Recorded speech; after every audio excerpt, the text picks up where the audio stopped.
Maswerteng gabi po mga ka-STL. Narito na po ang resulta ng STL Muntinlupa para sa araw na to, 3rd February 3, 2025. Araw ng Lunes. Naway ang mga natayaan nyo pong mga numero kanina ay manalo nawa ngayong gabing ito, 9 PM. Kaya kunin nyo na po ang inyong mga tickets. Narito na po ang resulta.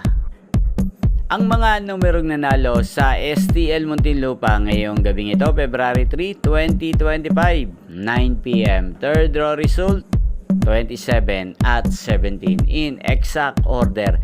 Sa lahat po ng tumaya kanina sa STL Muntinlupa para sa third draw ng 27 at 17, congrats po sa inyo, panalo po kayo. At ngayong gabing ito sa STL Muntinlupa, atin pong i-shoutout si Ate Opel ng Muntinlupa. Shoutout po sa iyo Ate Opel, naway ang mga tinataya mong mga numero sa Muntinlupa sana po ay manalo na ngayong gabing ito. At sa lahat po ng mga taga Muntinlupa dyan, shoutout po sa inyo. Inyo pong napanood ang resulta ng STL Muntinlupa sa channel na to, Roderick Hernandez TV. Magkita-kita pong muli tayo bukas ng alas 11 ng umaga dito po sa channel na to. Thank you for watching.